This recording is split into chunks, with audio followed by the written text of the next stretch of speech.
að þjóðin veit sínu viti. Ég hef stundum vísað í sjómann í Skagafirðinum sem sagði við mig á opnum fundi í vetur: Kristrún, það er málsmetandi fólk beggja vegna í umræðunni sem ég virði og ég tek mark á, sem er algjörlega sitt á hvað. Ýmist segir það að Íslandi sé best borgið í Evrópusambandinu og að það sé hægt að semja, eða sé bara alls ekki neitt að semja. Og svo spurði hann: hvernig getum við vitið hvor hópurinn hefur rétt fyrir sér? Já, þessi ágæti maður komst svo vel að kjarna málsins og það snýst þetta. Eina leiðin til að fá svör við spurningunni í raun og veru er svo að setjast við samninga og fá upp á borðið hvað okkur býðst.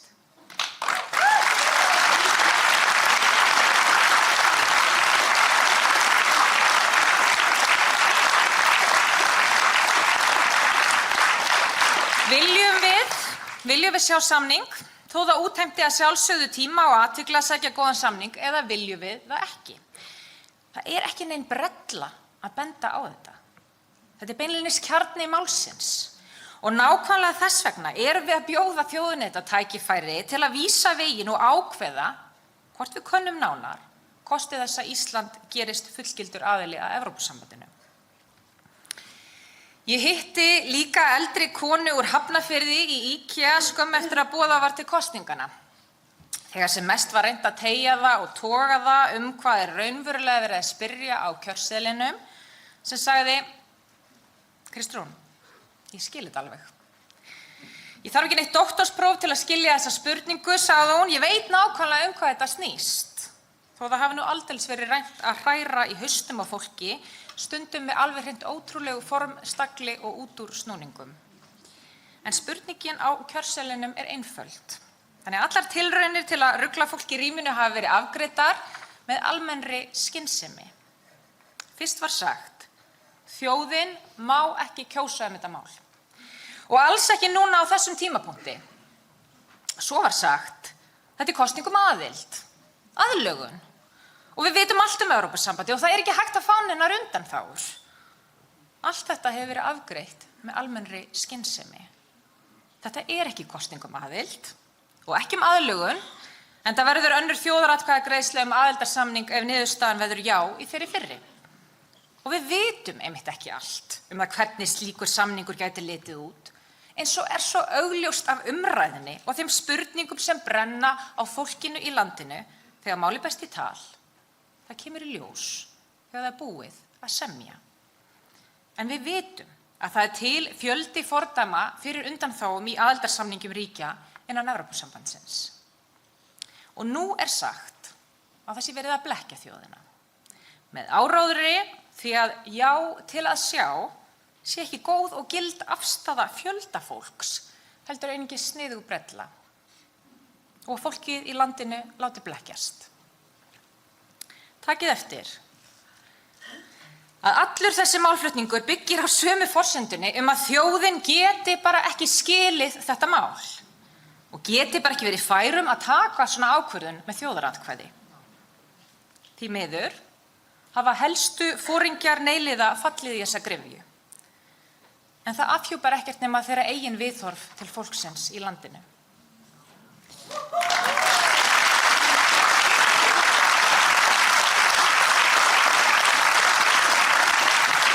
Ég horfi og sé þetta með allt öðrum hætti. Ég veit að þjóðinni vitur og vel að Guði gerð. Fólkið veit hvað það vill. Hvort sem það hlustar meira á hjartað í sér eða magann eða brýtur heilann til að komast að sinni réttu lýðræðislegu niðurstöðu. En að því sögðu, þá er mér fyllilega ljóst að það er ekkert sjálfsagt við að hefja viðræður á ný við Evrópusambandið á þessum tímapunkti. Og ég hef verið heiðarleg með það frá upphafi, en það væri ekkert vitið í að halda þjóðaratkvæðagreiðslu málið ef svarið væri algjörlega augljóst. Því þó ég segi já, þá ber ég virðingu fyrir neyi rétt eins og jái og fyrir mismunandi ástæðum fólks fyrir sinni eigin afstöðu. Ég held að sé öllum fyrir bestu að reyna eftir fremsta megni að sýna skilning á því hvaðan fólk er að koma. og yfirvinna þannig eigið skilningsleysi og í einhverjum tilfellum fordóma í garð annarra sem eru manni ósammála í þessu eða öðru. Og ég ítreka það sem ég hef áður sagt. Sem forsætisráðherra heiti ég því að treysta, virða og vinna með niðurstöðu þjóðarinnar í þessu máli, hver sem hún verður.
Subscribe, share, like, and comment.